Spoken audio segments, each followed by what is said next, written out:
दुर्गा सप्तशती का तीसरा अध्याय। महिषासुर का वध। ऋषि बोले, माँ असुर चिक्षुर सेनापति ने जब तक देखा कि सेना तो इस प्रकार मारी जा रही है, तब उसे बड़ा क्रोध उत्पन्न हो गया और वह स्वयं भी अंबिका के साथ युद्ध करने निकल पड़ा। युद्ध में जाकर उसने देवी जी पर बाणों की इस प्रकार वर्षा की जैसे बाण समूहों को खेत में ही काट दिया।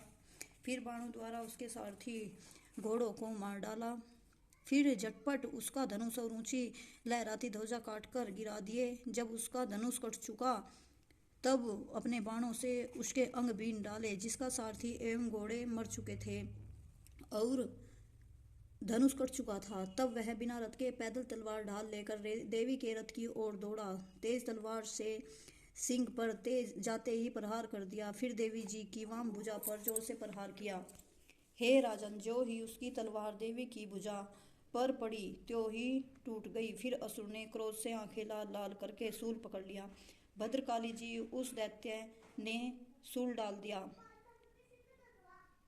वह शूल इस प्रकार चमकता जैसे कि आकाश से सूर्यमंडल गिर रहा हो।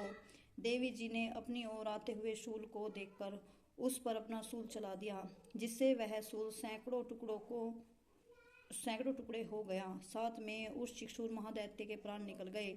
जब महिषासुर का बलवान सेनापति मारा गया, तब देव शत्रु चामर हाथी पर बैठकर आ गया और आते ही उसने अंबिका देवी पर शक्ति का प्रहार किया।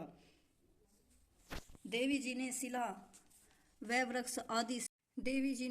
एवं वृक्ष आदि से युद्ध में उग्र को मार डाला। फिर कराल को भी दांत मुक्का और थप्पड़ों के द्वारा मार गिराया। क्रोध में परिपूर्ण देवी ने गदा की चोटों से उद्दत को चूर चूर कर दिया। बिंदीपाल, शस्त्र, दुर्वास्कल तथा बाणों द्वारा अंधक और ताम्र को मारकर यमधाम भेज दिया। त्रिनेत्र धारिणी देवी परमेश्वरी ने उग्रवीर्य महाहनु नाम के दैत्य को त्रिशूल द्वारा मार गिराया। तलवार से भी डालकर शिव धड़ से अलग कर दिया। दुर्धर और दुर्मुख इन दोनों को बाणों द्वारा यमपुरी पहुंचा दिया।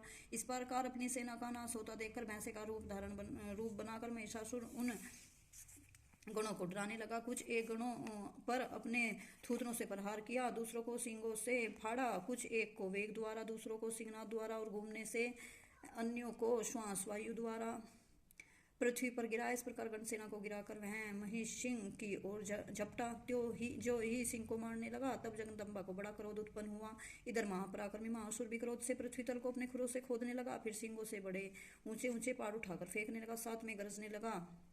वेग के साथ घूमने पर पृथ्वी क्षुब्ध होकर फटने लगी। उसने पूंछ से समुद्र पर प्रहार किया।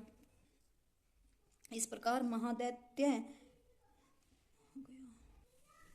तब शीघ्रता से तलवार ढाल वाले इस पुरुष को अपने बाणों से देवी ने बींद डाला। अब एक बड़ा हाथी हो आया, अपनी सूंड से देवी के सिंह को खींचा, फिर गरजने लगा। उसने खींचते समय अपनी खड़ग के द्वारा देवी से ने उसकी सूंड को काट दिया। फिर वह महादैत्य वैसे के रूप में आ गया, चराचर त्रिलोकी को सताने लगा। वह जगत माता चंडिका क्रोध में आकर फिर उत्तम मधुपान करने लगी और लाल लाल नेत्र करके हंसने लगी। वह दैत्य भी बल पराक्रम के मद में उन्मत्त होकर गरजने लगा और अपने सींगों से पहाड़ उठाकर देवी को की ओर फेंकने लगा। देवी जी ने अपने बाणों के समूह से उसके फेंके हुए पर्वतों को चूर चूर कर दिया। तब सूरापान के मद के कारण लाल लाल नेत्र वाली चंडिका जी ने दैत्य सेना करने लगी। तब उस सारी सेना का भी देवी जी ने नाश कर दिया। सभी देवता अत्यंत प्रसन्न हुए। दिव्य महर्षियों के साथ सभी देवताओं ने स्तुतियां की। गंधर्वराज गायन करने लगे, अप्सराएं नाचने लगी।